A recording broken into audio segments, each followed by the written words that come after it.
All right, so the snowstorm has hit. We're gonna have to take you back through time here. Jackson and me are out in the snow. We've already been sleigh riding. We've had all kinds of snowy adventures already today. And we capped it off with some deer stew. So I'm gonna walk you back through time of us finding Baylor's doe and then take you from there to removing the back straps, cooking them, fixing a good meal for the kids and the dog, and we're out of here. I will enjoy the video and then I'll do a closing. All right, unfortunately, like I said, the coyotes got to this deer before we did. It sucks, and I hate it because we really wanted to get her skinned out and get a lot of meat out of her, but unfortunately about the only thing we're gonna be able to salvage is this left side back strap, which is a great piece of meat.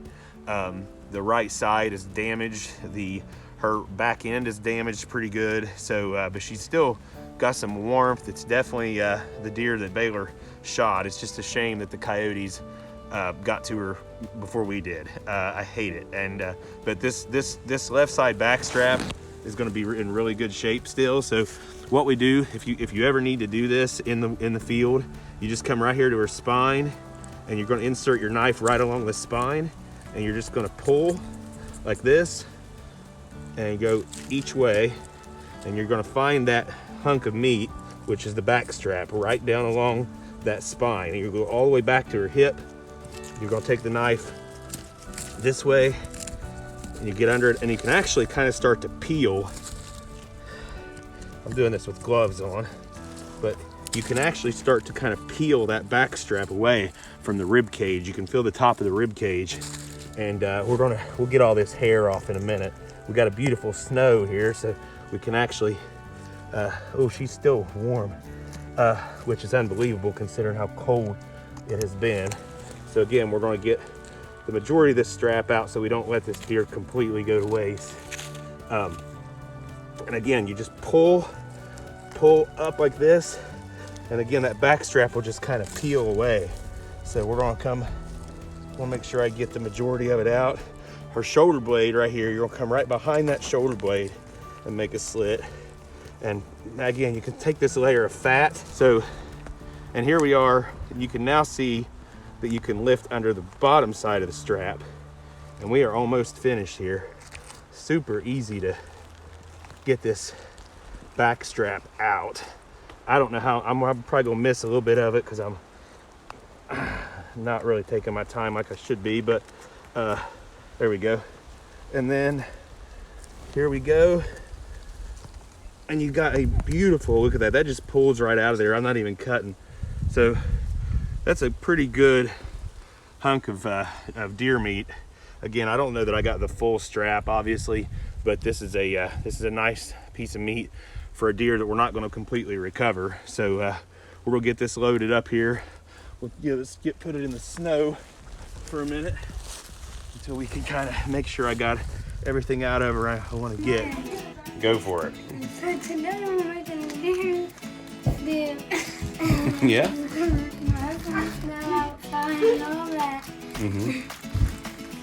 What all are you going to use to make the deer stew? what are you using there? What is that? That's some kind of cleaning thing for spoons or something. We have little carrots. We have little carrots. Sweet potatoes.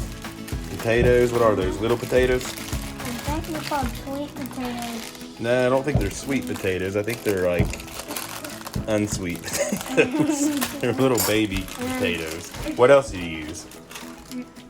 Beef broth. Beef broth. Is that what it is?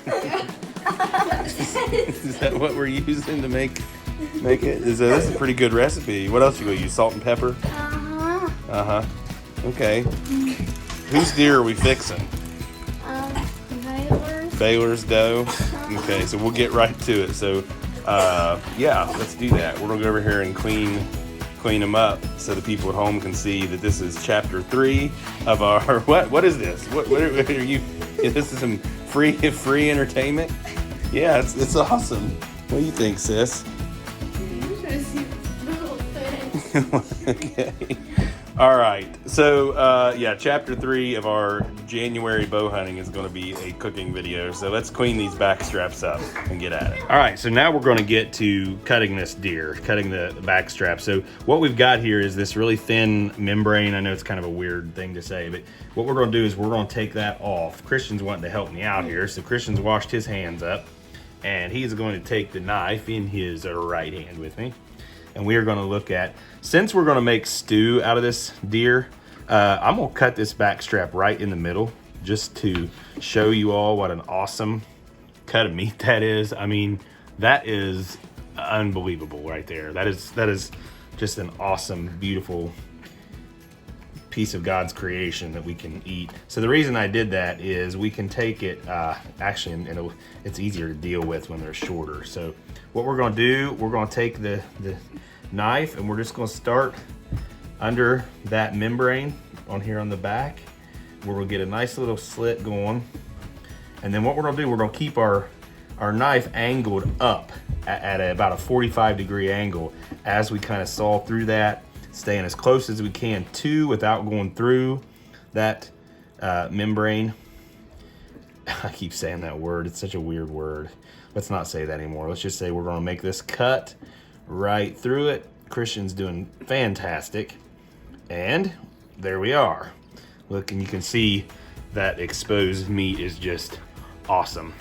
You like my little light bulb here. I hope you guys like my lighting on trying to do this to show you. So there's the cut of meat, and it is awesome.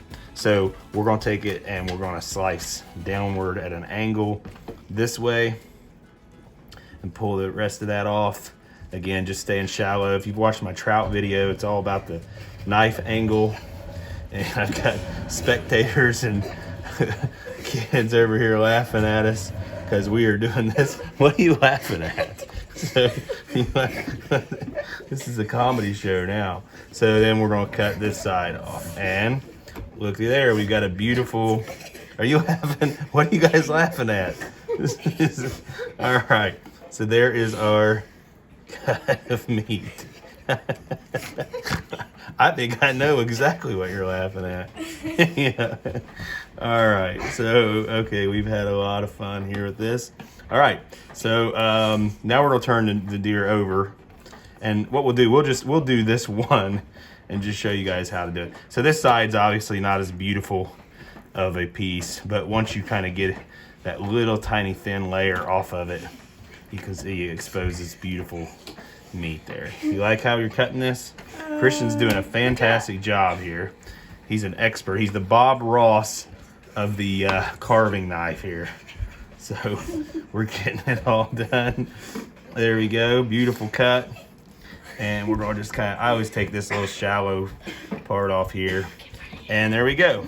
So you have a beautiful piece of back strap that we are now going to we're going to repeat this same process with the other 4 sections of the back straps, and then obviously we're going to wash it all off again really well. So there you have it. There is a beautiful whitetail deer back strap. We're going to show you one more section here. I'm going to give you another strap. Again, you just take the strap. This is that more shallow one I got off the other side. I cut them in half, you know, and then that way you've got, again, you can make really nice. I'll show you how to I'll show you how to cut a quick butterfly steak too. If you want to make steaks out of these, you can actually just take them about like this right here, which, shoot, I should have cut the membrane off first. So we're going to take the membrane off this section now. Just, again, the knife angle up, and you can usually just pull right through it. Kind of take your hands. You get used to this after you cut enough deer. This will be second nature to you. I'm trying to kind of take my time here for the video, but again, pull it right through, and you've got a nice cut of meat. I get the little sides off of it.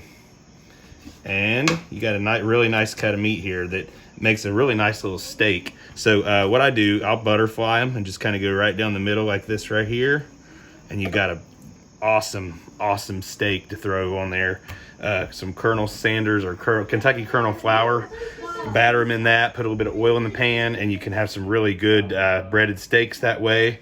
Soy sauce makes a really good marinade for deer. Soy sauce and garlic So you put a little garlic powder, a little soy sauce in, and these right here, you can have some really, really good deer steaks. Backstrap's the way to go on your steaks.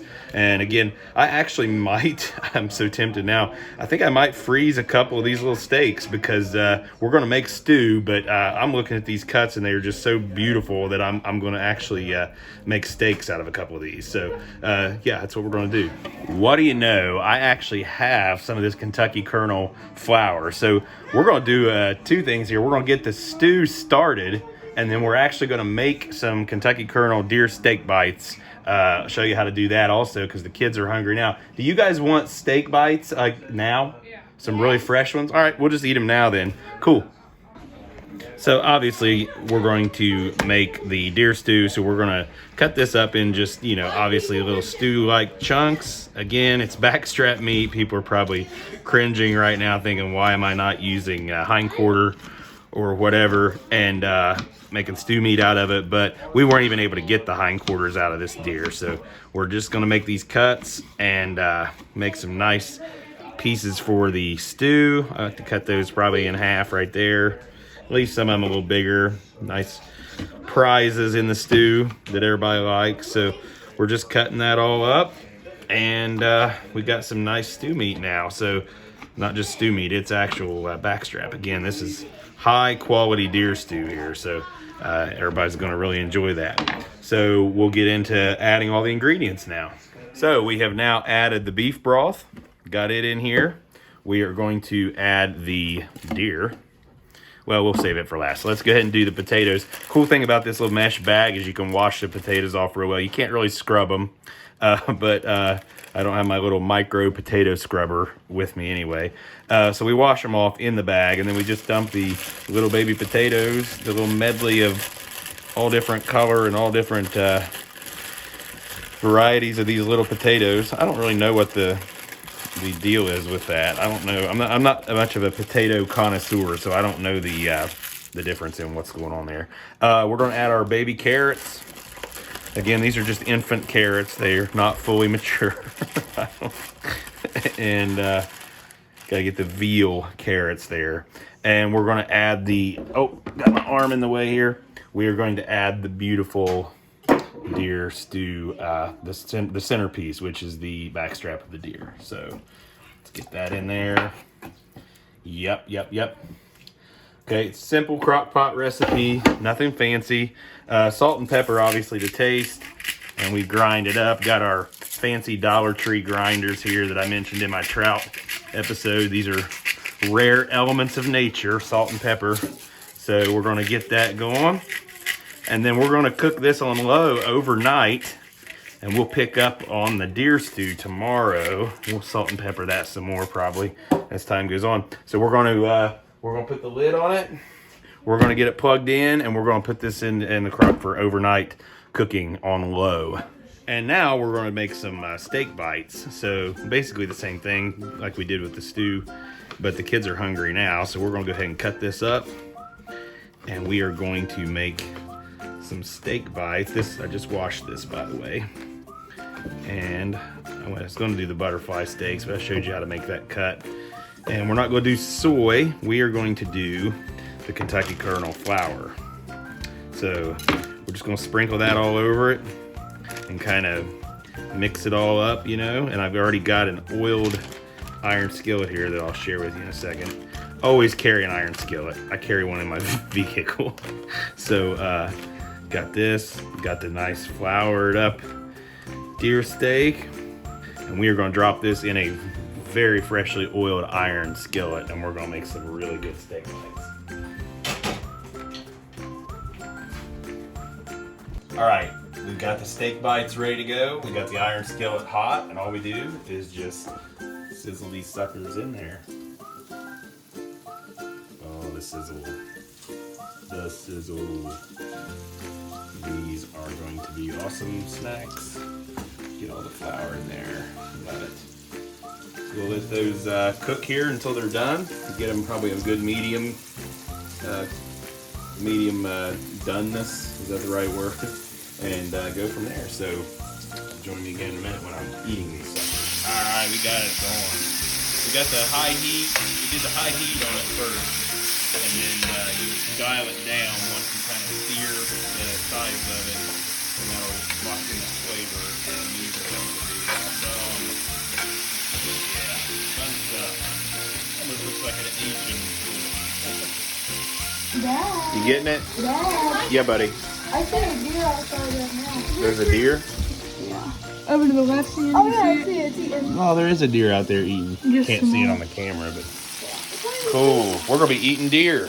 So wait just a second here. So no, what is this that you're eating? You gotta walk me through this. Snow and Adam Hiller's sugar syrup. Snow and Adam Hiller's syrup. Who came up with this recipe? Peyton. All right. So this is the dessert. Is this the dessert after the deer steaks, the pieces of deer steak? Yep. All right. What made you come up with this recipe, Peyton? Tell us how you made it. Exactly how you made it. Go outside, but first you need a cup, a good cup.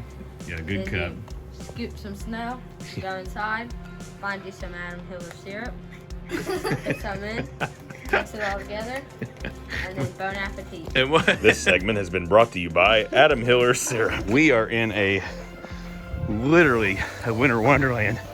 Oh, out here at Lake Forest. Slow down there, buddy. If you're gonna pull me like that, I'm gonna ride this sled down the hill. Oh goodness. We have got a solid 5 inches of snow. And what better way to work up an appetite for some deer stew than some hiking and sledding. So this is going to be awesome. Right, Jackson? Right, buddy?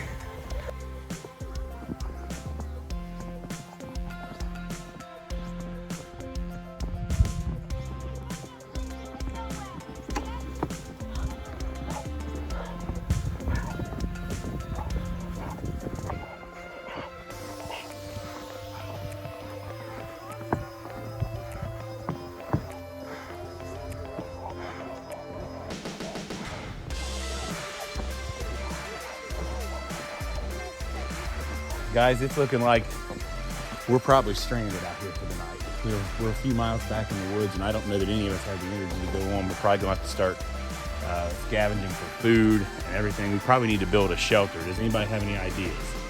We could use some trees like that falling over. Oh, it's falling. Why is that falling over? Oh, what's going on over here? Oh, Baylor, you've already got to work on it. Good job, buddy. All right, are we ready? Is every lane ready? On your mark. Make sure you hold your rope back. Keep that rope off the bottom of the sled. On your mark. Get set. Go!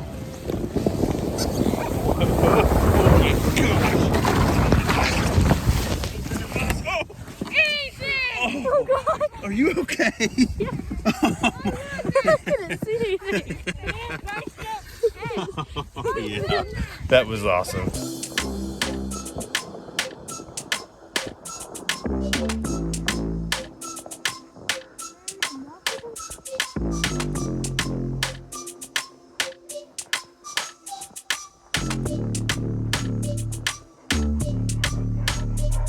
All right, so the way you conclude sleigh riding is the deer stew. It's finally done. We got the hot chocolate. Everybody come over, get your bowls. Let's see how this turned out. Oh my goodness. Yep, this is looking pretty good, guys. You might want to get the salt and pepper out to taste. And the deer stew is done. We're ready to rock and roll here. Bring your bowl over. Who wants the first bowl? Here we go.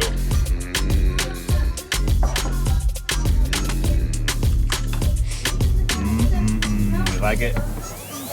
Yeah.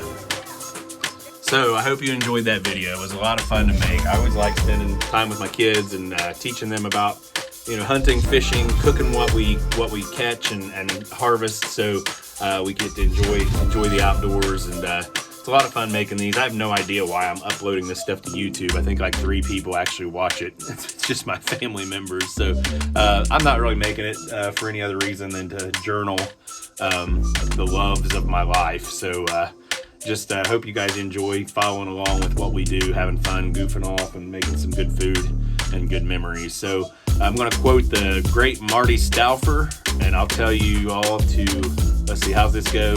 Until next time, Enjoy our wild America.